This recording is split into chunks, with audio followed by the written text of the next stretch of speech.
సమయంలో దేవుని వాక్యాన్ని చదువుకొని ధ్యానం చేసుకుందాం.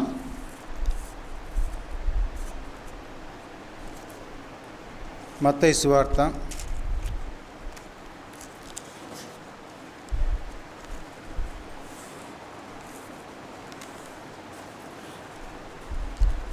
1వ అధ్యాయం 1వ వచనం నుంచి కొన్ని వచనాలు నేను చదువుతున్నాను, గమనించండి. అబ్రహాము కుమారుడగు దావీదు కుమారుడైన యేసుక్రీస్తు వంశావళి. అబ్రహాము ఇస్సాకును కనెను, ఇస్సాకు యాకోబును కనెను, యాకోబు యూదాను అతని అన్నదమ్ములను కనెను, యూదా తామారునందు పెరెస్సును జెరహును కనెను, పెరెస్సు ఎస్రోమును కనెను, ఎస్రోము అరామును కనెను, అరాము అమ్మినాదాబును కనెను, అమ్మినాదాబు నయస్సోనును కనెను, నయస్సోను సెల్మానును కనెను, సెల్మాను రాహాబునందు బోయజును కనెను, బోయజు రూతునందు ఓబేదును కనెను, ఓబేదు ఎస్సయిని కనెను, ఎస్సయి రాజైన దావీదును కనెను, ఊరియా భార్యగా నుండిన ఆమె యందు దావీదు సొలొమోనును కనెను, సొలొమోను రెహబామును కనెను, రెహబాము అబీయాను కనెను, అబీయా ఆసాను కనెను, ఆసా యెహోషాపాతును కనెను, యెహోషాపాతు యెహోరామును కనెను, యెహోరాము ఉజ్జియాను కనెను, ఉజ్జియా యోతామును కనెను, యోతాము ఆహాజును కనెను, ఆహాజు హిజ్కియాను కనెను, హిజ్కియా మనస్సేను కనెను, మనస్సే ఆమోసును కనెను, ఆమోసు యోసియాను కనెను. యూదులు బబులోనుకు కొనిపోబడిన కాలములో యోసియా యెకొన్యాను అతని సహోదరులను కనెను. బబులోనుకు కొనిపోబడిన తరువాత యెకొన్యా షయల్తీయేలును కనెను, షయల్తీయేలు జెరుబ్బాబెలును కనెను, జెరుబ్బాబెలు అబీహూదును కనెను, అబీహూదు ఎల్యాకీమును కనెను, ఎల్యాకీము అజోరును కనెను, అజోరు సాదోకును కనెను, సాదోకు ఆకీమును కనెను, ఆకీము ఎలీహూదును కనెను, ఎలీహూదు ఎలియాజరును కనెను, ఎలియాజరు మత్తానును కనెను, మత్తాను యాకోబును కనెను, యాకోబు మరియ భర్త అయిన యోసేపును కనెను. ఆమె యందు క్రీస్తు అనబడిన యేసు పుట్టెను. ఇట్లు అబ్రహాము మొదలుకొని దావీదు వరకు తరములన్నీ 14 తరములు. దావీదు మొదలుకొని యూదులు బబులోనుకు కొనిపోబడిన కాలము వరకు 14 తరములు. బబులోనుకు కొనిపోబడినది మొదలుకొని క్రీస్తు వరకు 14 తరములు. ఇక్కడ చదువుకున్నటువంటి మాటలు మనం చూసినప్పుడు దేవుని యొక్క జ్ఞాపకంలో ఉన్నటువంటి వ్యక్తులను మనం చూస్తున్నాం. ఆయన జ్ఞాపకానికి ఉంచుకొని వ్యక్తుల యొక్క పేర్లను దేవుని భక్తుల ద్వారా రచించిన విధానాన్ని మనం ఇక్కడ గమనిస్తూ ఉన్నాం. అబ్రహాము కుమారుడగు దావీదు కుమారుడైన క్రీస్తు వంశావళి. క్రీస్తు వంశావళిలో అనేక మంది ఇక్కడ వారి పేర్లు నమోదు చేయబడినట్లుగా మనం చూస్తూ ఉన్నాం. కొంతమంది వారి యొక్క జీవితాల్లో వారి యొక్క గుణలక్షణాలను, వారు క్రీస్తు యొక్క వంశావళిలో పుట్టడానికి గల కారణాలు కొన్ని మనం చూస్తూ వచ్చాము ఆయా భక్తుల జీవితాల్లో. సొలొమోను వరకు మనం ధ్యానం చేశాం. ఇప్పుడు నేను స్కిప్ చేసి ప్రభువైన యేసుక్రీస్తుల వారి గురించి మనం ఆలోచన చేద్దాం. మరి రాజుల సంగతులన్నీ మరి సోదరులు రమణన్న గారు అందిస్తున్నారు. ఏదేమైనా మన ప్రభువైన యేసుక్రీస్తుల వారి గురించిన వివరాలు మనకు చాలా ప్రాముఖ్యం. మరి అందులోనికి వెళ్ళాలని నేను ఆశ కలిగి ఉన్నాను. మరి దేవుని చిత్తము చొప్పున మనల్ని నడిపించునుగాక. ప్రభువైన యేసుక్రీస్తుల వారు ఈ లోకానికి వస్తారు అన్న సంగతి ఎక్కడ మనకు మెన్షన్ చేశాడో మొట్టమొదటిగా మనకు తెలుసు కదా, యెషయా గ్రంథం ఉంటుంది. సరే, అంతకంటే ముందు ఎక్కడైనా ఉందమ్మా? ఆదికాండం 3వ అధ్యాయంలో ఏముంది అక్కడ? చదువుకుందాం అక్కడ కూడా. ఆదికాండం 3వ అధ్యాయంలో ఎన్ని వచనం? 15. మరియు నీకును స్త్రీకిని నీ సంతానముకు ఆమె సంతానమునకును వైరము కలగజేసింది, అది నిన్ను తల మీద కొట్టును. అది అనే పదం ఉంది కదా, పుట్టినోట్లు ఏముంది? ఆయన. అలా అయితే ఈయన ఎవరు? ఆయన ఈయనే మన ప్రభు అయిన యేసుక్రీస్తుల వారు. అంతకంటే ముందు లేదా?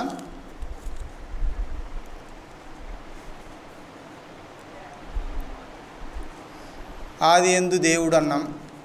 యోహాను సువార్తలో కూడా ఆది యందు దేవుడు అంటున్నాం.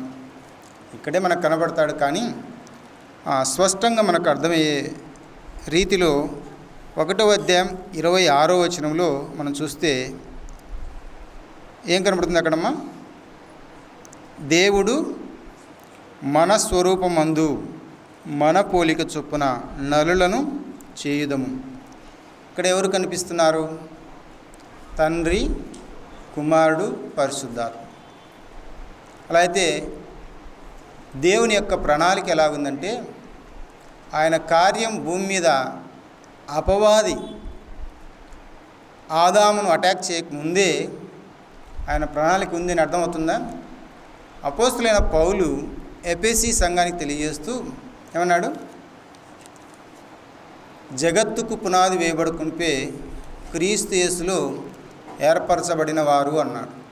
అలా అయితే క్రీస్తు యేసు ప్రభుల వారు ఈ లోకానికి రావాల్సిన ఆవశ్యకత ఉంది అని మనకు చాలా స్పష్టంగా అర్థమవుతుంది. ఎక్కడ? ఆదికాండంలోనే అర్థమవుతుంది. మన పోలిక చొప్పున అన్నాడు.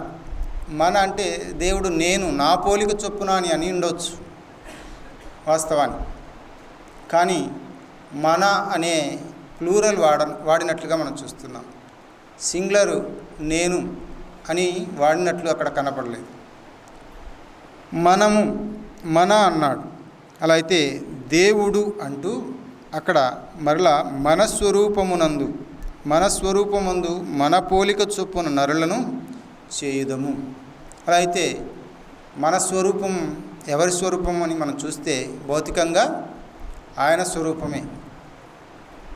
కానీ ఆత్మీయంగా కూడా ఆయన సారూప్యత మనకు కలిగి ఉండాలని ఆయన ఇష్టపడి మనల్ని ఏం చేశాడు?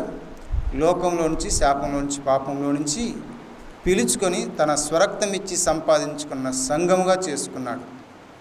సరే, అది వేరే టాపిక్.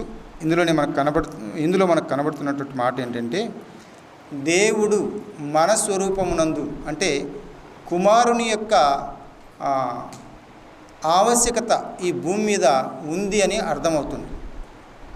కుమారుని ఆవశ్యకత భూమి మీద ఉంది అని మనకు అర్థమవుతుంది. అంటే మన పోలిక చొప్పున దేవుని స్వరూపమునందు అంటే ఆయన పోలిక చొప్పున మనలందరినీ ఆయన చేయాలని ఇష్టపడ్డాడు. అందుకే ఆదామును అలాగు చేసి దేవుడు తన స్వరూపమునందు నరుని సృజించెను అనే మాట 27వ వచనంలో మనం గమనిస్తాం. అలా అయితే దేవుని యొక్క స్వరూపము కలిగినటువంటి వారం మనం.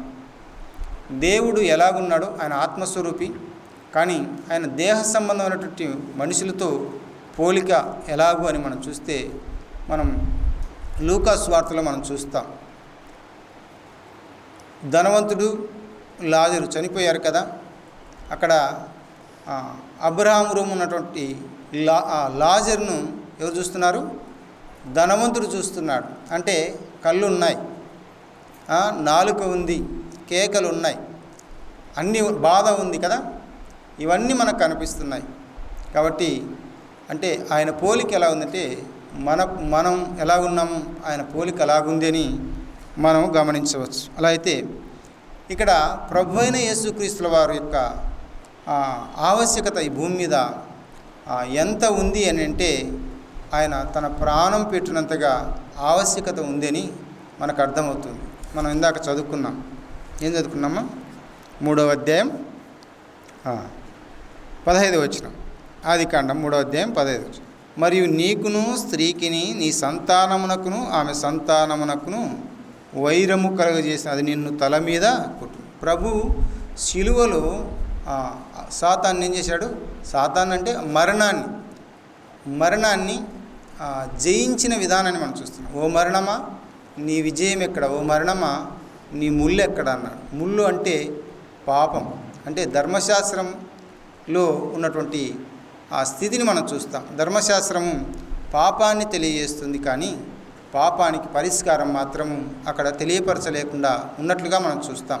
అయితే పరిష్కారం ఏంటంటే శాశ్వత పరిష్కారం అక్కడ చూపలేకపోయినా కూడా ఆ శాశ్వత పరిష్కారానికి ఒక వ్యక్తి ఉన్నాడు అన్న విషయాన్ని విశదపరుస్తూ ఉన్నది. అందుకే హెబ్రీయులకు రాసిన పత్రికలో అపోస్తలుడైన పౌలు ప్రభువును గురించి ధర్మశాస్త్రాన్ని తీసుకుని వెళ్తూ అక్కడ 7వ అధ్యాయంలో మన ప్రభువైన యేసుక్రీస్తు వారి గురించి చెప్పాడు. 26వ వచనం ఏమన్నాడు? ఆయన పవిత్రుడు, నిర్దోషి, నిష్కల్మషుడు, పాపుల్లో చేరక ప్రత్యేకముగా ఉన్నవాడు, ఆయన ఆకాశ మండలం కంటే మిక్కిలి హెచ్చైన వాడును, ప్రధాన యాజకుడును, ఇటివాడు మనకు సరిపోయినవాడు, చాలినవాడు అని అపోస్తలుడైన పౌలు హెబ్రీయులకు చాలా స్పష్టంగా తెలియపరుస్తున్నట్లుగా మనం చూస్తున్నాం. ఇక్కడ కూడా దేవుడు చేసినటువంటి కార్యం ఏంటంటే ఏం చేశాడు? 21వ వచనంలో దేవుడైన యెహోవా ఆదామునకును అతని భార్యకును చర్మపు చొక్కాయిలను చేయించి వారికి తొడిగించెను అనే మాట మనం చూస్తున్నాం. ప్రభువైన యేసుక్రీస్తుల వారు ఈ లోకానికి రావాల్సిన ఆవశ్యకత ఏంటి అని మనం చూస్తే ధర్మశాస్త్రంలో ఉన్నటువంటి సంగతులు మనం ఆలోచన చేసినప్పుడు ధర్మశాస్త్రము బలిని మనం చూస్తాం. ధర్మశాస్త్రంలో బలులను మనం చూస్తాం. ఈ బలు అక్షర సంబంధమైన బలులు కాదు, ఆత్మ సంబంధమైన బలులని ప్రభువైన యేసుక్రీస్తుల వారి యొక్క శరీరాన్ని బట్టి ఆయన నలుగుగొట్టుట, ఆయన చనిపోయి సమాధి చేయబట, రక్తం చిందించుట, ఇవన్నీ మనం చూస్తాం. తిరిగి ఆయన పునరుద్ధరణవుట, ఇవన్నీ మనం చూసినా మరి వీటన్నిటి మనం ఆలోచన చేసినా కూడా అంతకంటే ముఖ్యమైన బలి ఆయన కోరుకుంటున్నాడు. ఏంటి ఆ బలి అంటే మీ హృదయాలు. రోమీయులకు రాసిన పత్రిక 12వ అధ్యాయం మనకు కనపడుతుంది. విరిగి నలిగిన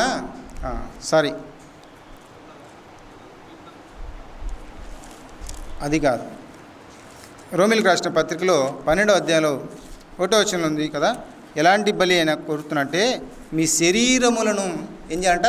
సజీవ యాగముగా దేవునికి సమర్పించుకొనుట. సజీవ యాగం అంటే ఏంటంటే బలి చేసుకునుట, ఉన్నది ఉన్నట్టుగా. అంటే శరీరము ఇలాగ ఉంటాం, శరీరంతో ఉన్నాం మనం, దీన్ని ఏం చేయాలా? బలి చేయాలి అన్నాడు. శరీరంతో ఉన్నాం, దీన్ని బలి చేయాలి అన్నాడు. అంటే బలి చేయబడుతూ మనం ఏం చేయాలి? జీవిస్తూ కొనసాగాలి. అంటే బలి చేయడం అంటే శరీర సంబంధమైన కార్యాలను ఏం చేయాలి? వాటిని నలగొట్టాలి, లేక వాటిని పాతి పెట్టాలి. దీన్నే బలి అని మనం చూస్తాం. అలా అయితే ప్రభువైన యేసుక్రీస్తుల వారు ఆయన చనిపోయాడు, సమాధి చేయబడ్డాడు, తిరిగి లేచాడు. అందుకే ఓ మరణమా నీ విజయం ఎక్కడ? ఓ మరణమా నీ ముళ్ళు ఎక్కడ అని అపవాదితో సవాలు చేసిన వాడుగా మనం చూస్తూ ఉన్నాం.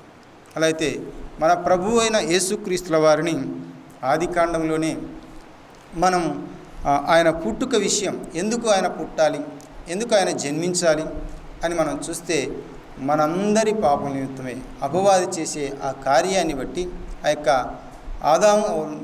ఆదాము అవల ద్వారా చేయించిన పాపాన్ని బట్టి దేవుడు మనందరి కోసం ఈ లోకానికి రావాల్సిన ఆవశ్యకత ఉందని ఆదికాండంలోనే ప్రభువైన యేసుక్రీస్తుల వారి యొక్క పుట్టుకను మనం చూస్తూ ఉన్నాం. అలా అయితే ఆ పుట్టుక రకరకాలుగా మనం వర్ణించవచ్చు, కానీ ఆ పుట్టుక మనందరి జీవితాలు వెలిగింపబడడానికి భక్తుడైన యెషయా రాశాడు. చీకటిలో ఉన్నటువంటి వారిని వెలిగించడానికి, మరణాధ్యాయులో ఉన్న వారిని జీవింపజేయడానికి ఈ లోకానికి ప్రభువైన యేసుక్రీస్తుల వారు వచ్చారు అన్న విషయాన్ని మనం చూస్తున్నాం.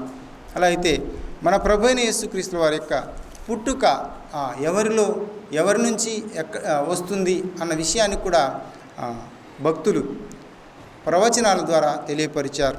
భక్తులైన యాకోబు వారి పిల్లల గురించి 12 పిల్లల గురించి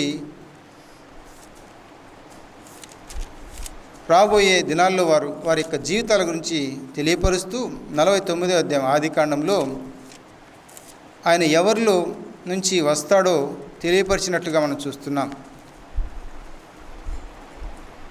ఆదికాండం 49వ అధ్యాయం. భక్తుడైన యాకోబు 49వ అధ్యాయం 10వ వచనం. యూదాను గురించిన వర్ణన ఇక్కడ మనం చూస్తాం. అంటే తన కుమారులను పిలిచి అంత్యదినంలో వారికి సంభవయ్యే సంగతులన్నీ వివరిస్తున్నట్లుగా ఒక్కొక్కరితో వివరిస్తున్నట్లుగా మనం చూస్తూ ఉన్నాం. షిలోహు వచ్చు వరకు అన్నాడు. యూదా యొద్ద నుండి దండము తొలగదు అని మనం చూస్తున్నాం. అలా అయితే యూదా గోత్రములో నుంచి ప్రభువైన యేసుక్రీస్తుల వారు రావాల్సిన ఆవశ్యకత ఉంది అని ముందుగానే భక్తుడైన యాకోబు ద్వారా దేవుడు ప్రవచించినట్లుగా మనం చూస్తున్నాం. ఏ గోత్రం? అందుకే ప్రభువైన యేసుక్రీస్తుల వారిని యూదా గోత్రపు సింహము అని మనం చూస్తూ ఉన్నాం. అలా అయితే ప్రభువైన యేసుక్రీస్తుల వారు ఈ యూదా గోత్రంలో నుంచే దేవుడు రావాలని దేవుడు ముందుగానే నిర్ణయించిన విధానాన్ని మనం చూస్తున్నాం. అలా అయితే ఆయన యూదా గోత్రంలో నుంచి వచ్చినట్లుగా మనం చదువుకున్నాం కదా. మత్తయి సువార్త 1వ అధ్యాయంలో నుంచి ఆ విషయాలన్నీ చదివితే యూదాలో నుంచి వచ్చినటువంటి ఆ యొక్క మనుషులందరినీ మనం చదువుకుంటూ వచ్చాం. వారి పేర్లు వివరణాత్మకంగా పరిశుద్ధాత్మ దేవుడు ఆయా భక్తుల ద్వారా వ్రాయించినట్లుగా మనం చూస్తూ ఉన్నట్లుగా మనం గమనించవచ్చు. ఇక్కడ భక్తుడైన యోహాను లూకా సువార్తలో ఏం తెలియపరిచాడు అనే మాట మనం చూస్తే ప్రభువైన యేసుక్రీస్తుల వారు ఈ లోకానికి రావాల్సిన ఆవశ్యకతను అక్కడ తెలియపరిచినట్లుగా మనం చూస్తున్నాం. చూడండి 3వ అధ్యాయం 3వ వచనం నుంచి మనం చదువుకుంటే, అంతటా అతడు వచ్చి పాప క్షమాపణ నిమిత్తము మారు మనసు విషయమైన బాప్తిస్మము పొందవలనని యోర్దాను నది ప్రదేశమందంతటా ప్రకటించుచుండెను. ప్రభువు మార్గము సిద్ధపరచుడి, ఆయన త్రోవలు సరాలము చేయుడి, ప్రతి పల్లము పూడ్చబడును, ప్రతి కొండయు మెట్టయు పల్లము చేయబడును, వంకర మార్గములు తిన్నని వగును, కరకు మార్గములు నున్నని వగును, సకల శరీరులు దేవుని రక్షణ చూతురు అని అరణ్యములో కేక వేయుచున్న యొక్కని శబ్దము అని ప్రవక్త అయిన యెషయా వాక్యముల గ్రంథమందు వ్రాయబడినట్టు ఇది జరిగేను. ప్రభువైన యేసుక్రీస్తుల వారు యూదా గోత్రంలో నుంచి వచ్చిన విధానాన్ని మనం చూసాం. అలా అయితే ఆయన వచ్చినటువంటి కారణం ఏంటి అని మనం చూస్తే సకల ప్రజలకు ఏం కావాలి? సకల శరీరులకు దేవుని రక్షణ కావాలి. రక్షణ లేదా అంటే లేకనే అన్నాడు ఆదాము కవ్వకు. ఏం చేశాడు? ప్రొటెక్షన్ ఇచ్చాడు. ఎలాంటి ప్రొటెక్షన్ ఇచ్చాడంటే వాళ్ళు ఆకులు తీసుకొని, అంజూరపు ఆకులు తీసుకొని కుట్టుకొని వాటిని కచ్చడములుగా చేసుకొని కట్టుకున్నారు. వారు దిగంబరులమని ఎప్పుడు తెలుసుకున్నారంటే ఆదామును మోసం చేసినప్పుడు యొక్క అపవాది వారు తెలుసుకున్న విధానాన్ని మనం చూస్తున్నాం. ఎందుకంటే దేవుడు ఆజ్ఞాపించినటువంటి ఆ చెట్లల్లో ఏ ఫలమైనా తినచ్చు, కానీ మంచి చెడ్డలు తెలివినిచ్చు ఫలాన్ని తినకూడదని దేవుడు తెలియపరిచినట్లుగా మనం చూస్తున్నాం. ఆ ఫలాలనే అపవాది ఫోకస్ చేసి వారికి తినిపించినట్లుగా మనం చూస్తున్నాం. ఆ తినిపించిన దినాన మంచి ఏంటో చెడు ఏంటో వారికి తెలిసిపోయిన విధానాన్ని మనం గమనిస్తాం. అందుకే వారు చెట్టు చాటున దాక్కున్న విధానాన్ని కూడా మనం చూస్తాం. ఆ తర్వాత వారు ఆకులతో, అంజూరపు ఆకులతో కచ్చడాలు చేసుకొని వాటిని ఆ యొక్క దేహానికి చుట్టుకున్నట్లుగా మనం చూస్తున్నాం.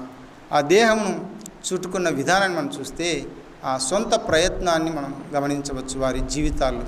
కాబట్టి సొంత ప్రయత్నం పనికిరాదు అన్నట్లుగా దేవుడు ఏం చేశాడు? 3వ అధ్యాయం 21వ వచనంలో ఒక బలి చేశాడు. నీ మానంని నేను కప్పాలి అంటే ఒక బలి కావాలి, నీ పాపాన్ని నేను పోగొట్టాలంటే ఒక బలి కావాలని దేవుడే ప్రభువైన యేసుక్రీస్తుల వారిని సూచించినట్లుగా మనం చూస్తున్నాం. అలాగైతే మన ప్రభువైన యేసుక్రీస్తుల వారు ఏం చేశాడు? బలి అయిపోయి ఆ చర్మపు సొక్కాయలు వారికి తొడిగించినట్లుగా, వారికి ఒక భద్రతను, ఒక రక్షణను ఇచ్చినట్లుగా మనం చూస్తున్నాం. అంజూరపాకులు ఎంతసేపు ఉంటాయి? ఎండకి ఎండిపోతాయి, గాలికి ఆరిపోతాయి. అలాగే ఆ ముళ్ళ పొదలు అవి తట్టుకొని చిరిగిపోతాయి. అవి ఉపయోగపడతాయి అంటే అవి కొంతకాలం మటుకు ఉపయోగపడవచ్చేమో, కానీ అవి కొంతకాలానికి అవి చిరిగిపోతాయి. మళ్ళా వాటిని తిరిగి కట్టుకోవాల్సిన ఆవశ్యకత ఉంది. కానీ దేవుడు అందించినటువంటి ఆ చర్మపు చొక్కాయి ఒక బలమైనది, అది దిట్టమైనదిగా, అది మంచుకు తడిసిన తట్టుకునేదిగా ఉన్నట్టుగా మనం చూస్తాం. అంతేకాకుండా కంప చెట్లు తగిలినా కూడా అది రంధ్రాలు పడేదిగా లేదు అన్నట్లుగా మనం చూస్తున్నాం. సరే, అది ఒక విధంగా భౌతిక సంబంధమైనటువంటి సేఫ్టీని మనం చూస్తాం.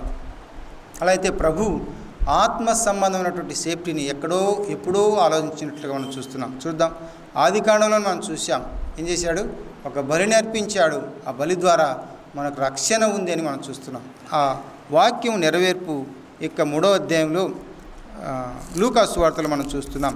ప్రభు అయిన యేసుక్రీస్తుల వారి గురించి భక్తుడైన యోహాను, బాప్తిజం ఇచ్చే యోహాను ఏం చెప్తున్నాడంటే, యేసయ్య ప్రవక్త ప్రవచించినటువంటి ఆ ప్రవచనాన్ని తీసుకుని వచ్చి ఈ ప్రవచనాన్ని వారి ముందు ఉంచుతూ అక్కడ ఉన్నటువంటి ప్రజలందరికీ తెలియపరుస్తున్న విధానాన్ని మనం చూస్తున్నాం. ఏంటి ఆ విధానాన్ని మనం అంటే ఇక్కడ చూస్తాం. ప్రభు మార్గము సిద్ధపరచుడి, ఆయన త్రోవలు సరళము చేయడి. ప్రభు అయిన యేసుక్రీస్తుల వారు ఈ లోకంలో పుట్టాడు. దాదాపు 30 సంవత్సరాలు పూర్తయిపోయింది. ఆ సంఘటనను భక్తుడైనటువంటి యోహాను ద్వారా తెలియపరుస్తున్నట్లుగా మనం చూస్తున్నాం. ఇది సువార్త కేక అని మనం చూసాం. అలా అయితే ఆయన ద్వారా ఏమి జరగబోతుంది, ఎందుకు ఆయన రావాల్సిన ఆవశ్యకత ఏర్పడింది అన్న విషయాన్ని ఇక్కడ మనం చాలా స్పష్టంగా చూడవచ్చు. ఆయన ఏం చేస్తాడంట, ఆయన త్రోవలు సరళం చేయడంటూ ప్రతి పల్లము పూడ్చబడదు. పల్లం అంటే గుంతలు ఏమవుతాయి? పూడ్చబడతాయి. మానవుని యొక్క జీవితంలో ఉన్నటువంటి లోటుపాట్లు పూడ్చబడతాయి. ఎప్పుడు పూడ్చబడతాయి? లోటుపాట్లు ఉంటే ఏమవుతుంది? మానవుని యొక్క జీవితంలో ఏముంటుంది? దుఃఖం, బాధ, వేదన ఇవన్నీ పరిపాటి. కానీ వీటన్నిటినీ పూడ్చడానికి ఎవరు వస్తున్నారు? ప్రభువైన యేసుక్రీస్తుల వారు వస్తున్నారని ఇక్కడ భక్తుడైన యోహాను తెలియపరిచినట్లుగా మనం చూస్తాం. ప్రతి కొండ మెట్టయు పల్లము చేయము. ఎత్తుగా ఉన్న వాటిని, అంటే కొండ ఒక విధంగా గర్వాన్ని సూచిస్తున్నట్లుగా మనం చూడవచ్చు. కానీ ఈ గర్వం అనే వాటిని ఏం చేస్తుందంట, దేవుని యొక్క రాకడ ద్వారా ఇదంతా చదును చేయబడుతుంది. అంతేకాకుండా వంకర మార్గాలు, మనిషి యొక్క జీవితంలో ఇవన్నీ పరిపాటి. అపవాది ఎలా ఉన్నాడు? పాము రూపం కలిగినటువంటి వాడుగా మనం చూస్తున్నాం. సర్ప సంతానమా, మీకు బుద్ధి చెప్పిన వాడు ఎవరు అని అంటూ భక్తుడైన యోహాను పలికినట్లుగా మత్తయి సువార్తలో మనం చూస్తాం. సరే, ఏది ఏమైనా వంకర మార్గాలను ఆయన సరిచేయడానికి వచ్చినట్లుగా మనం చూస్తున్నాం. మానవుని యొక్క జీవితాలు అపవాదిని పోలి ఉన్నట్లుగా మనం చూస్తున్నాం. ఒకప్పుడు అపవాది మాటలు విన్నాడు కాబట్టి వాడిని పోలి వంకర మార్గాల్లో మానవుని యొక్క జీవితం ఉన్నట్లుగా మనం చూస్తున్నాం. అందుకే దేవుడైనటువంటి యెహోవా వారికి ఇచ్చినటువంటి ఆజ్ఞల్లో మనం చూస్తే ఏమన్నాడు? నీ తల్లిదండ్రులను సన్మానించాలి అన్నాడు. ఇంకా వ్యభిచరించకూడదన్నాడు, దొంగిలకూడదు, నరహత్య చేయకూడదు అన్నాడు. అలాగ ఆజ్ఞలన్నీ ఇచ్చుకుంటూ వచ్చినట్లుగా మనం చూస్తాం. అలా అయితే ఇవన్నీ చేయటం ద్వారా మానవుని యొక్క జీవితంలో వంకర మార్గం కలిగి ఉన్నట్లుగా మనం చూస్తున్నాం. అలా అయితే దేవుని యొక్క మార్గాన్ని సరళం చేయుటకు భక్తుడైన యోహాను వచ్చినట్లుగా ప్రభువును గూర్చినటువంటి సంగతులు ఇక్కడ తెలియపరుస్తున్నట్లుగా మనం చూస్తున్నాం. ఆ తర్వాత కరకు మార్గములు అన్నాడు. అంటే మానవుని యొక్క జీవితంలో కరకు అంటే అప్పుడప్పుడు మన యొక్క జీవితంలో అనవసరమైనటువంటి మాటలు వస్తూ ఉంటాయి. ఈ కరుకుతనం అంటే ఒకరు ఏదైనా అంటే మనం ఓర్చుకోలేం. అలాంటి కరుకుతనాన్ని మన జీవితాల్లో పోగొట్టడానికి ప్రభువైన యేసుక్రీస్తుల వారి లోకానికి వచ్చారు. పరమగీతాల్లో మనం చూస్తాం. బ్రహ్మదండి చెట్లు మధ్య ఏం చెట్టు అది? పూల చెట్టు, వల్లి పద్మం ఉన్నట్లుగా మనం ఉండాలి అన్నాడు. బ్రహ్మదండి చెట్ల మధ్య మనం ఉన్నాం. వల్లి పద్మం ఆ చెట్ల మధ్యలో ఉంటుందంట. బ్రహ్మదండి చెట్టు ఏం చేస్తుంది? గుచ్చుతుంది. గాలికి అటు ఇటు ఊగుతూ దాన్ని గుచ్చుతుందంట. గుచ్చినప్పుడు అదేం చేస్తుంది? ఎందుకు నన్ను గుచ్చుతున్నావు? నేను ఇంత అందంగా ఉంటే, నేను చాలా బాగున్నాను అని అది అనదు. ఏమంటుందంట? సువాసన ఇస్తుందంట. మనం పువ్వులు నలిపితే ఏం చేస్తుంది? అది సువాసన ఇస్తుంది కదా. సరే, అలాగే మన యొక్క జీవితాలు, దేవుని యందు విశ్వాసం ఉంచినటువంటి మన యొక్క జీవితాలు కరుకుదనం లేకుండా ఉండాలని దేవుడు కోరుకున్నాడు. మన జీవితాల్లో నుంచి ఏమైనా ఇతరులు మనం పొడవాలని ప్రయత్నం చేస్తే మాటల చేత వారి యొక్క ప్రవర్తన చేత మన జీవితాల్లో డిస్టర్బ్ చేయాలని చూస్తే మనం ఏం చేయాలి? వారికి సువాసన ఇచ్చే వారంగా ఉండాలి. ఉన్నామా మనం? దేవుడు అట్టి విధానాన్ని కోరుకొని ఈ లోకానికి రావాలని ముందే నిర్ణయించాడు. అందుకే జగత్తుకు పునాది వేయబడుకుంటే నీవు నేను ఏర్పాటు చేయబడ్డాం. ఇందాక మన సహోదరులు పాట పాడాడు. ఏ కవిలలో మన పేరు ఉంది? ఏ కవిలా? దేవుని దగ్గర ఒక కవిల ఉందంట. అంటే జీవం కలిగినటువంటి జీవ పుస్తకం. అంటే ఎవరైతే ఆయనను విశ్వాసించారో, ఆయన సన్నిధికి చేరతారో వారి పేర్లు అన్నీ కూడా ఆ కవిలలో ఉన్నాయట. కవిల అంటే పుస్తకం. ఆ పుస్తకంలో మన పేర్లు రాయబడ్డాయి. ఎప్పుడు రాయబడ్డాయి? జగత్తుకు పునాది వేయబడక మునిపే రాయబడ్డాయి. జగత్తుకు పునాది వేయబడకుంటే క్రీస్తు యేసులో మీరు ఏర్పాటై ఉన్నారు. ఎఫెసీయులకు రాసిన పత్రికలో అపోస్తలుడైన పౌలు అంటాడు కదా, చూడండి 1వ అధ్యాయంలో ఎలాగూ ఏర్పాటయ్యారంటే 4వ వచనం నుంచి, ఎట్లనగా తన ప్రియుని యందు తాను ఉచితముగా మనకు అనుగ్రహించిన తన కృపామహిమకు కీర్తి కలుగునట్లు తన చిత్త ప్రకారమైన దయాసంకల్పము చొప్పున యేసుక్రీస్తు ద్వారా తనకు కుమారులుగా స్వీకరించుటకై మనల్ని ముందుగా తన కోసము నిర్ణయించుకొని, ఎప్పుడంట తనకు ముందుగా ఎవరి కోసం నిర్ణయించుకున్నాడంట? దేవుని కోసం నిర్ణయించుకొని మనము తన ఎదుట పరిశుద్ధులమును నిర్దోషులమునై ఉండవలనని జగత్తుకు పునాది వేయబడకొనిపే ప్రేమ చేత ఆయన క్రీస్తులో మనల్ని ఏర్పరచుకొనను. ఈ ప్రేమ అలాంటి ప్రేమ, ఇలాంటి ప్రేమ కాదు. ఇది అగాపే ప్రేమ, దేవుని ప్రేమ. ఎందుకంటే మనుషుల మధ్య ఉన్నటువంటి ప్రేమ ఎన్ని రకాలు ఉంటుంది?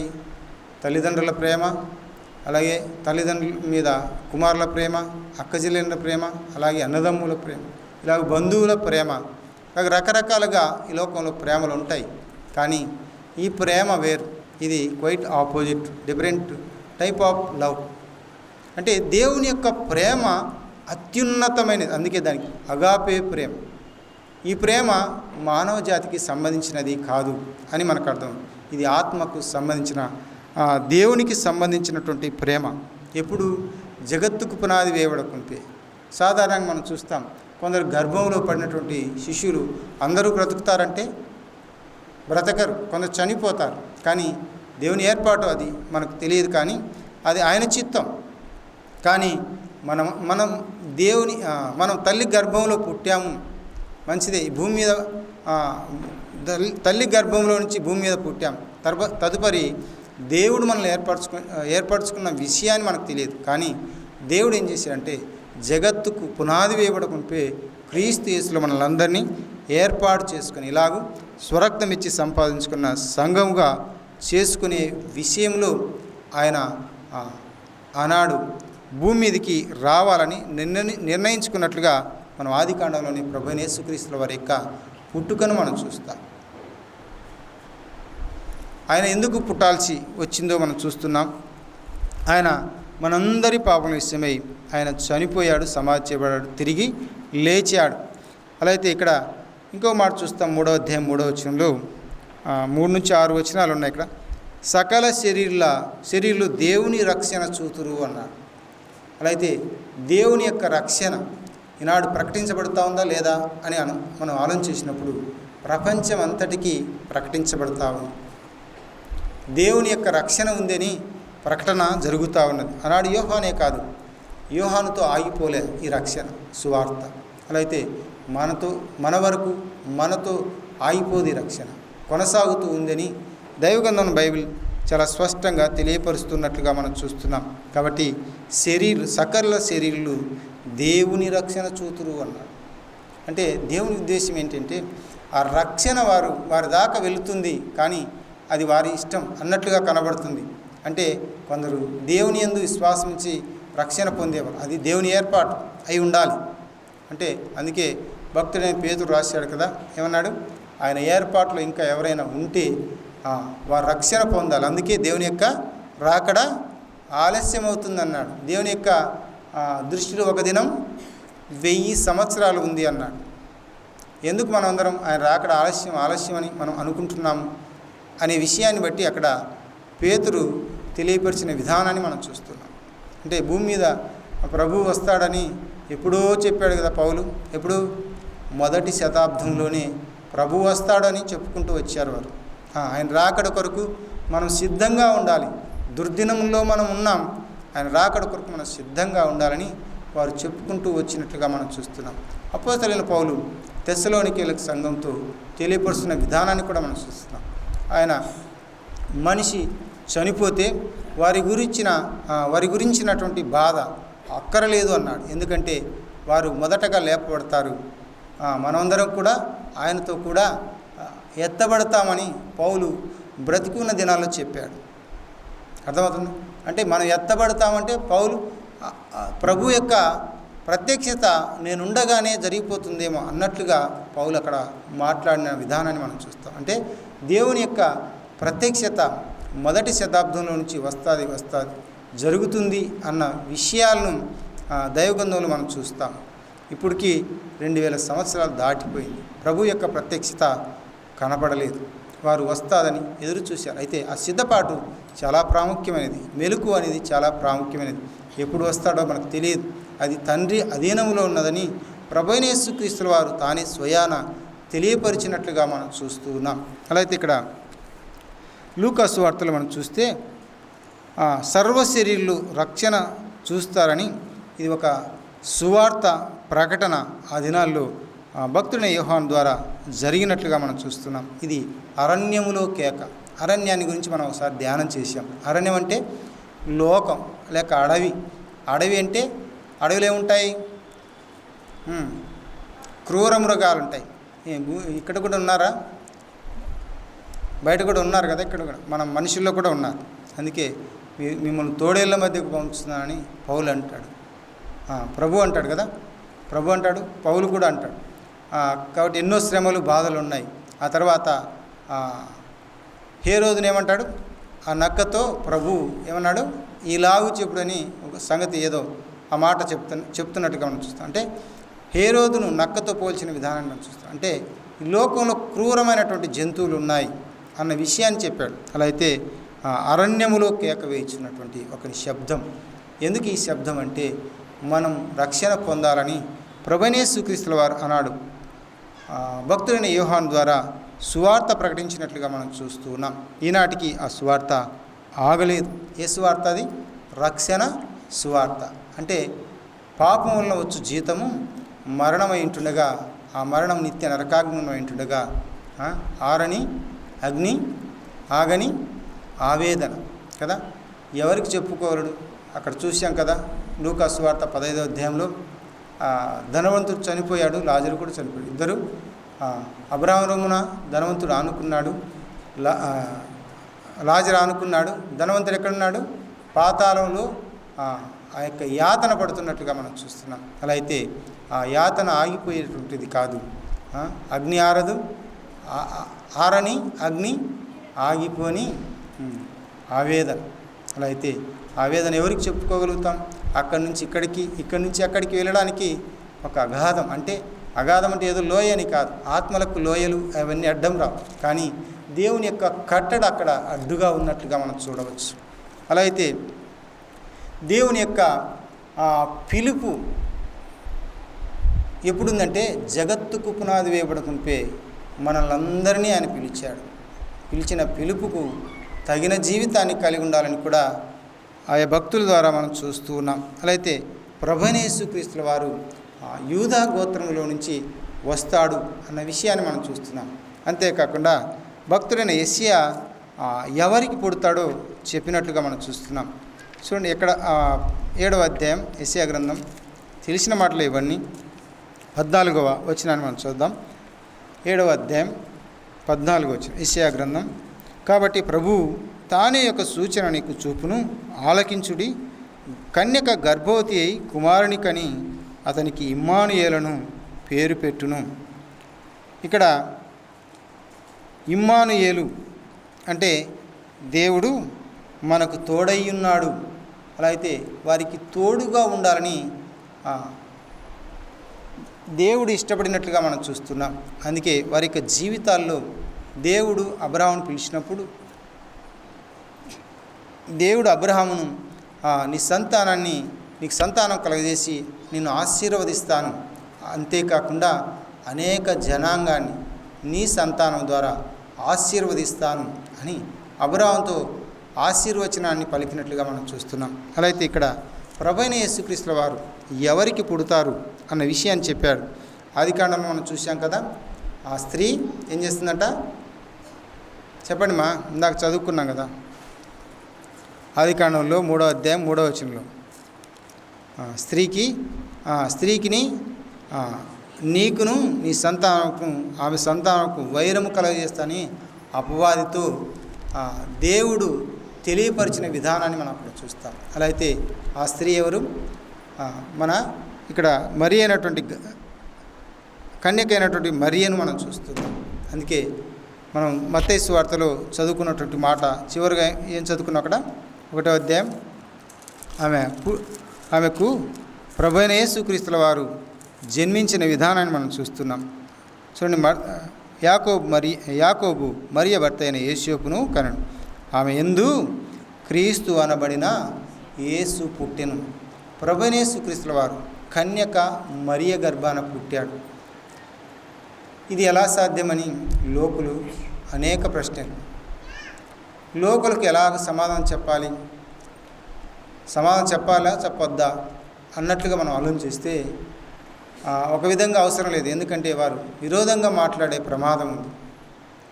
వారికి సువార్త ప్రకటిస్తాం, వింటే వినాలి, లేకపోతే ఏం చేయాలి, మనల్ని వద్దన్నా కూడా తోసివేసినప్పుడు ఏం చేయాలి, మన కాళ్ళ ఉన్నటువంటి దుమ్మును విదిలించి అక్కడి నుంచి బయలుదేరి రావాలి. మనం మౌనంగా ఉండడమే ముఖ్యమైనటువంటిదిగా మనం భావించి ముందుకు సాగాలి. అంతేకాని మనం వారితో వాదోపవాదాలు పెట్టుకోవాలి.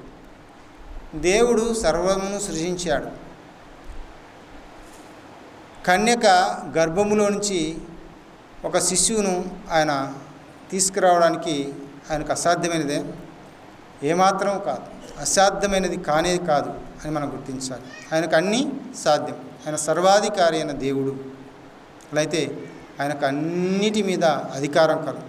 కాబట్టి ప్రతిదాని మీద ఆయనకు అధికారం ఉంది. భూమి మీద ఆకాశం మండలంలో అంటే 3 మండలాలుగా మనకు కనబడతాయి. వీటన్నిటి మీద ఆయనకు అధికారం ఉంది. ఎందుకంటే ఆయనే సమస్తమును కలగజేసిన అనే మాట మనం చూస్తున్నాం. ఆది యందు దేవుడు భూమి ఆకాశమును కలగజేసిను అంటూ యోహాను సువార్తలో ఆది యందు దేవుడుండెను, దేవుని యొద్ద ఆది యందు వాక్యము దేవుని యొద్ద ఉండెను, ఆ వాక్యము దేవుడై ఉండెను, ఆ వాక్యము కృపాసత్య సంపూర్ణుడుగా మన మధ్య ఏం చేశాడు, శరీరధారి మన మధ్య నివసించాడు అనే మాట భక్తుడైన యోహాను సువార్తలో 1వ అధ్యాయంలో 14వ వచనంలో మనం చూస్తాం ఆ విషయాన్ని. అలా అయితే ప్రభువైన యేసుక్రీస్తుల వారు ఈ లోకానికి వస్తాడు అన్న విషయాన్ని చాలా స్పష్టంగా ఆదికాండంలోనే తెలియపరిచిన విధానాన్ని మనం చూస్తాం. చూడండి, లూకా సువార్త ఈ కన్యక మరియ గర్భాన పుడతాడని భక్తుడైన యోహాను యెషయా ద్వారా చెప్పబడినట్లుగా లూకా సువార్త 1వ అధ్యాయం 3వ వచనంలో 35వ వచనం మనం ఆ విషయాన్ని మనం గమనిద్దాం. 1:35 ఏముంది అక్కడ? దూత పరిశుద్ధాత్మ నీ మీదికి వచ్చును, సర్వోన్నతుని శక్తి నిన్ను కమ్ముకొనును, గనుక పుట్టబోవు శిశువు పరిశుద్ధుడై దేవుని కుమారుడు అనబడును. అలా అయితే పుట్టబోవు శిశువు ఎవరంట? దేవుని కుమారుడు. అలా అయితే తండ్రి కుమారుడు మన పోలిక చొప్పున అని మనం చూస్తున్నాం. అలా అయితే కుమారుని యొక్క జన్మం భూమి మీద ఉంది అని మనం చూస్తున్నాం. అయితే కుమార్ అంటే ఈ వ్యక్తి ఏం చేస్తాడంట, ఆ కుటుంబాన్ని కాపాడుతాడు అన్నట్లుగా ఈ లోకంలో ఒక నానుడు ఉంది. కాబట్టి కుమారుడు ఏం చేస్తాడంట, తండ్రికి కొరివి పెడతాడు. అంటే రకరకాలుగా ఈ లోకంలో ఆ కుమారుడు లేకపోతే మరి ఆ కుటుంబం సరైనది కాదు అన్నట్లుగా భావించే నాటి కాలాలు మనం చూస్తాం. కానీ ఆ కుమారుడు ఎవరంటే మన ప్రభువైన యేసుక్రీస్తుల వారు. మరి మనందరికీ మేలుకరంగా రక్షణకరంగా ఉండడానికే ఆయన ఈ లోకానికి కుమారుడిగా జన్మించినట్లుగా ఆయన ఎలా ఉంటాడంట? పరిశుద్ధుడైన దేవుని కుమారుడు. ఈయన మనిషికి ఒకవేళ జన్మించి ఉండవచ్చు, కానీ ఆయన రక్తమాంసాలలో ఎందుకు పాలివాడయ్యాడు అని అంటే మనందరి పాపం విషయమై ఆయన రక్తమాంసంలో పాలివాడయ్యాడని మనం చూస్తున్నాం. తర్వాత ఆయన ఇంకొక ప్రవచనాన్ని మనం చూస్తాం. హోషేయ గ్రంథంలో ఆయన పుట్టిన తర్వాత ఒక మాట మనం చూస్తాం. ఐగుప్తు నుంచి ఆయన ప్రభునేసుక్రీస్తుల వారిని పిలుచును అనే మాట మనం చూస్తున్నాం. చూడండి, హోషేయ గ్రంథం 11వ అధ్యాయం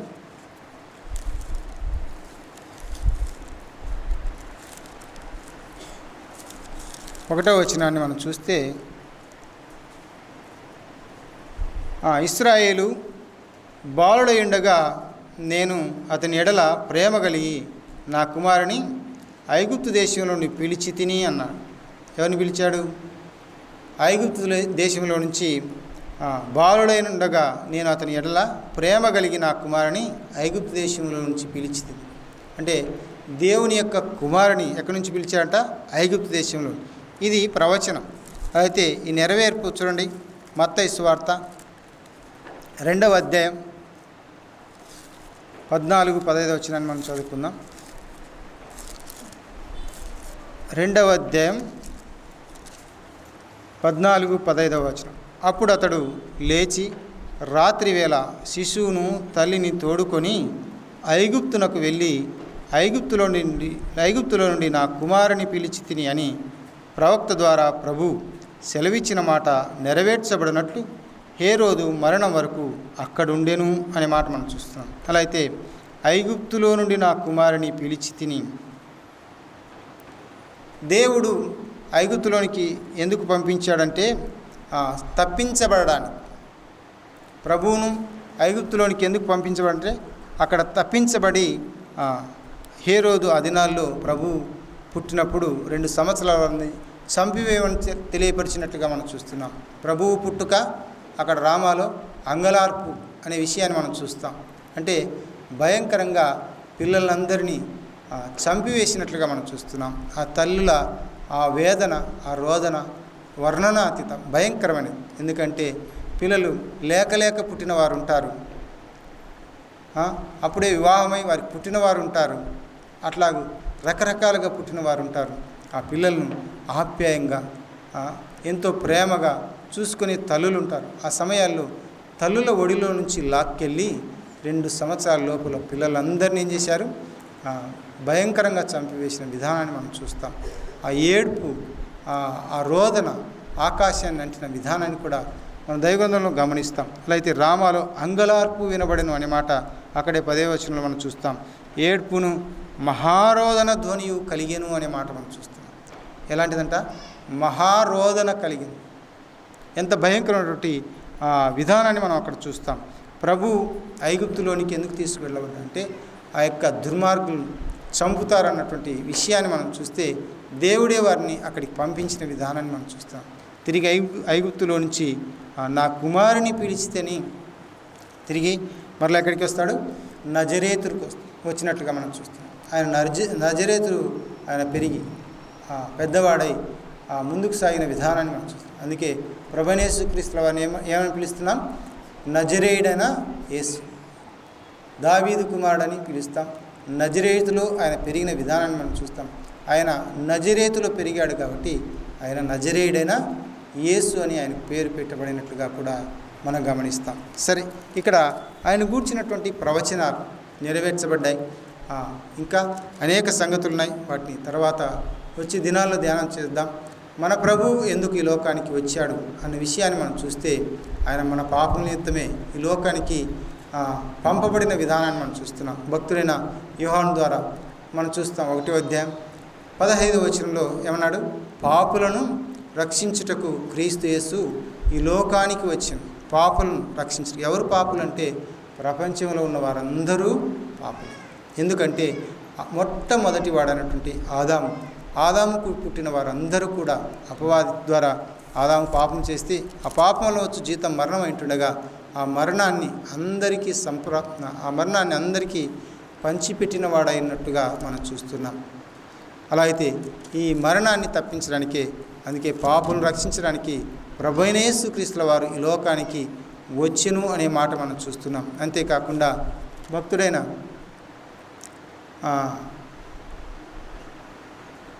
లూకా ఏం రాశారు ప్రభుని గురించి? నశించిన దాన్ని వెదకి రక్షించుటకై.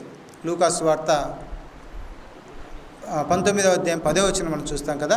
నశించిన దాన్ని ఏం చేయడానికి వచ్చాడు? వెదకి రక్షించడానికి ఈ లోకానికి వచ్చాడు. అవును, మన ప్రభువైన యేసుక్రీస్తుల వారు మన యొక్క జీవితాలు నశించిపోతూ ఉన్నాయి. ఎలాగ నశించిపోతా ఉన్నాయంటే నిత్య నరకాగ్నికి వెళ్ళిపోతాయి. ఆరని అగ్ని, ఆగని ఆవేదన, ఆ భయంకరమైనటువంటి స్థితిలో మానవుడు నేను పుట్టించుకున్నటువంటి నా బిడ్డలు ఉండకూడదని దేవుని యొక్క ప్రేమ, ఆ వాత్సల్యతను బట్టి ఆ నశించిన దాన్ని వెదకి రక్షించటకై యేసుక్రీస్తు వారు ఈ లోకానికి వచ్చాడు అని మనం దైవగ్రంథంలో మనం చూస్తున్నాం. అలా అయితే భక్తుడైన యోహాను అంటున్నాడు, ఇదిగో లోక పాపమును మోసుకొని పోవు దేవుని గొర్రెపిల్ల. అలా అయితే పాప ప్రపంచాన్ని అంతటినీ ఆయన భుజాల మీద మోసుకున్నాడు. ఎలా మోసుకున్నాడంటే ఆ యొక్క యెరూషలేము వీధుల్లో భయంకరమైనటువంటి వేదన, బాధను అనుభవించాడు. ఈ బాషాను దేశపు వృషభములు అన్నాడు. ఎవరంట వారు? బాషాను దేశపు వృషభాలు అంటే ఎద్దులు. అంటే ఎద్దు దేన్ని సూచిస్తూ ఉందంటే బలాన్ని సూచిస్తూ ఉంది. ఈ బలమైనటువంటి యోధులు అంట ప్రభువైన యేసుక్రీస్తుల వారిని కొరడాలు తీసుకొని కొడితే నాగటి చాలవలి ఆయన దేహం చీల్చబడినట్లుగా మనం చూస్తున్నాం. ఆ చీల్చబడిన విధానాన్ని, ఆ భయంకరమైనటువంటి విధానాన్ని ప్రభువు భరించినట్లుగా మనం చూస్తున్నాం. అందుకే ఇదిగో లోక పాపములను మోసుకొని పోవు దేవుని గొర్రెపిల్ల అని భక్తుడైన యోహాను ప్రభువును గూర్చి సంబోధించినట్లుగా మనం చూస్తున్నాం. ఆయన దేహం ముక్కలు చెక్కలుగా, అందుకే నా కొండ అంటాం. కొండ మన ప్రభువైన యేసుక్రీస్తుల వారు ఏమైనారు? మన కొండ. కొండ ఎలా ఉంటుందమ్మా? నున్నగా ఉంటుందే. మన ఇంట్లో పాలిష్ బండలు వేసినట్లు ఉంటుందే? ఏమాత్రం ఉండదు. అది పేటు బీట్లతో, భయంకర రాళ్ళు రప్పలతో ఉంటుంది. అంటే అది చీలి రకరకాలుగా కనపడుతుంది. అలా అయితే మన ప్రభు అంత భయంకరంగా చీల్చబడిన విధానాన్ని కూడా ఆ యొక్క కొండ తెలియపరిచిన విధానాన్ని మనం చూస్తాం. అందుకే ఆయన నా కొండ అని భక్తులు సంబోధించిన విధానాన్ని కూడా మనం చూస్తాం. అంటే ఆ భక్తులు పాత నిబంధనలు సంబోధించిన విధానాన్ని మనం చూస్తే ఈ కొత్త నిబంధనలు ప్రభువైన యేసుక్రీస్తుల వారు పడిన శ్రమలు, బాధలు, ఆ వేదన, ఆ కొరడా దెబ్బలు మనం చూస్తే ఆ విధానాన్ని వారు ముందే పసిగట్టిన విధానాన్ని మనం గుర్తించగలుగుతాం. అలా అయితే మన ప్రభువైన యేసుక్రీస్తుల వారు భయంకరమైనటువంటి ఆ కొరడా దెబ్బలు భరిస్తూ, మన పాపం భరిస్తూ ఆ కలువరిశిలో ఆయన ఏ దోషము చేయలేదని పిలాతు అన్నాడు కదా. ఈయన యందు నాకు ఏ నేరము కనపడలేదు, ఏ దుష్కార్యం చేసినని ఇతన్ని శిక్షిస్తున్నారని అక్కడ యూదులను ప్రశ్నించినట్లుగా మనం చూస్తున్నాం. అలా అయితే వారు ఎలాంటి సమాధానం చెప్పకుండా ఈయనకు సిలువ వేయాలని వారి కేకలు వేసినట్లుగా మనం చూస్తాం. వారి కేకలే చివరికి గెలిచిన విధానాన్ని మనం చూస్తున్నాం. ఎందుకు గెలిచాయి? దేవుడే ఆ కేకలను గెలిపించాడు. ఆయన మరణం కావాలి, ప్రాణం పెట్టుటకు, తిరిగి దాన్ని తీసుకున్నటకు దేవునికి అధికారం ఉంది అని చెప్పిన విధానాన్ని కూడా మనం చూస్తాం. అయితే ఆయన ప్రాణం పెట్టడానికి వచ్చాడు. ఆయన ప్రాణం పెట్టకుండా అలా ఆగిపోవడానికి రాలేదు. అందుకే ఆయన ఇస్కరియోతు యూదాను, నువ్వు చేయవలసినటువంటి పని ఏమైందో అది చేయి త్వరగా అన్నాడు. ఆగిపో, నువ్వు చేయొద్దని చెప్పలేదు, ఆయన చేయాలి. ఈయన కూడా ఆ యొక్క చేదు అనుభవించాలి. అదే ఈ గిన్నె నా యుద్ధ నుండి తొలగించు అని ప్రభువుని వేడుకున్నాడు. అయినా నా చిత్తం కాదయ్యా, నీ చిత్తం చొప్పున జరిగించు అన్నాడు. ప్రభు ఎందుకు వచ్చాడు? లోకానికి పాపలను పాపం యొక్క జీవితాలను మోసుకొని పోవడానికి. అందుకే ఈ లోక పాపం మోసుకొని పోవు దేవుని గొర్రెపిల్ల అని భక్తుడైన యోహాను సంబోధించినట్లుగా ప్రభువైన యేసుక్రీస్తుల వారు మన ప్రతి పాపాన్ని ఆయన భుజం మీద వేసుకొని మోసాడు. ఆయన చనిపోయాడు, సమాధి చేయబడ్డాడు, తిరిగి లేచాడు. ఆయన యందు ఎవరైతే విశ్వాసం ఇస్తారో వారికి రక్షణ, సూక్ష్మంలో యేసు ప్రభు అని. యేసు అనగా రక్షకుడు అని ఆయన విశ్వాసం ఇస్తే చాలు. అలాగే యేసు ప్రభుల వారిని మృతుల్లో నుంచి లేపాడు అన్నటువంటి ఆ సంగతిని తెలుసుకొని హృదయంలో విశ్వాసం ఇస్తే చాలు. సూక్ష్మంలో మోక్షం, గొప్ప రక్షణ, పరలోక రాజ్య భాగ్యం. అందుకే ఆరని అగ్నిగుండానికి వెళ్లకుండా ఉండాలంటే ఒకటే ఒక సదుపాయం దేవుడు కల్పించాడు.